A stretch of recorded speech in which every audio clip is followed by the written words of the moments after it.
উনি হচ্ছেন আব্দুল আজিজ, 20 বছর বয়স। আমাদের ঢাকা মেডিকেলে উনি আসেন, ওনার কিছু শারীরিক সমস্যা ছিল, বিশেষ করে হার্টের সমস্যার জন্য। তো এই হার্টের সমস্যার মধ্যে উনি যেটা জানতেন যে ওনার হার্টে জন্মগতভাবে একটা ছিদ্র আছে। তো এটা তো খুবই নর্মাল একটা ব্যাপার যে হার্টে একটা ছিদ্র, এবং আমরা খুব সহজ একটা অপারেশন মনে করি ওপেন হার্ট। কিন্তু এই হার্টের ছিদ্রটা কিন্তু তার জন্মগত, এবং ওনার বয়স এখন 20 বছর। ফলে যেটা হয়, 20 বছর যাবৎ এই ছিদ্রটা নিয়ে উনি আসেন, এর ফলে হার্টে বেশ কিছু পরিবর্তন হয়ে গেছে, যেইগুলির জন্য ওনার অপারেশনটা কিছুটা চ্যালেঞ্জিং হয়ে যায়। ওনার আসলে হার্টের ছিদ্র বিভিন্ন পজিশনে হতে পারে। ওনার ছিদ্রটা ছিল দুইটা ভেন্ট্রিকেল, মানে বড় যেই চেম্বার দুইটা যেখানে প্রেশার বেশি থাকে সেই দুইটার মধ্যে, এটাকে বলে ভিএসডি।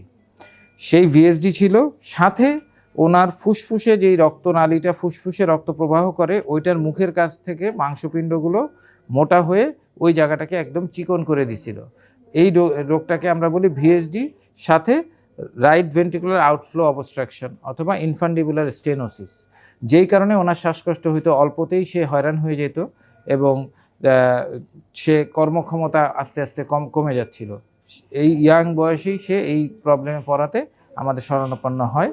পরবর্তীতে আমরা এটাকে কনফার্ম করে গতকালকে আমরা তার ওপেন হার্ট সার্জারি করি, এবং তার সেই ছিদ্রটাও বন্ধ করা হয়, এবং সেই যে রাস্তাটা চিকন হয়ে গিয়েছিল পালমোনারি ভালভের কাছে, সেটাকে পরিষ্কার করে সেটাকে সুন্দর করে দেওয়ার ফলে এখন দেখেন আজকে প্রথম অপারেশনের পরে প্রথম দিন সকাল, সে সম্পূর্ণ ভালো আছে, কোনো সাপোর্ট আসলে নাই, সব বন্ধ, এবং তার অক্সিজেন, হার্ট রেট, প্রেশার সব কিছুই ভালো আছে। কেমন আছেন আপনি? আলহামদুলিল্লাহ। আলহামদুলিল্লাহ, উনি ভালো আছেন। উনি অনার্সে পড়েন তামিলুল মিল্লাতে। সব দিক থেকে, আমাদের দিক থেকে আমরা খুবই খুশি যে ওনার অপারেশনটা খুব সুন্দরভাবে সাকসেসফুলি করা গেছে, এবং উনি ভালো আছেন। ইনশাল্লাহ আমরা হয়তো আগামীকালই ওনার ড্রেন টিউব খুলে দিয়ে পরের দিন, হয়তো একদিন পরে আমরা ওনাকে বেডে মানে ওয়ার্ডে শিফট করতে পারবো।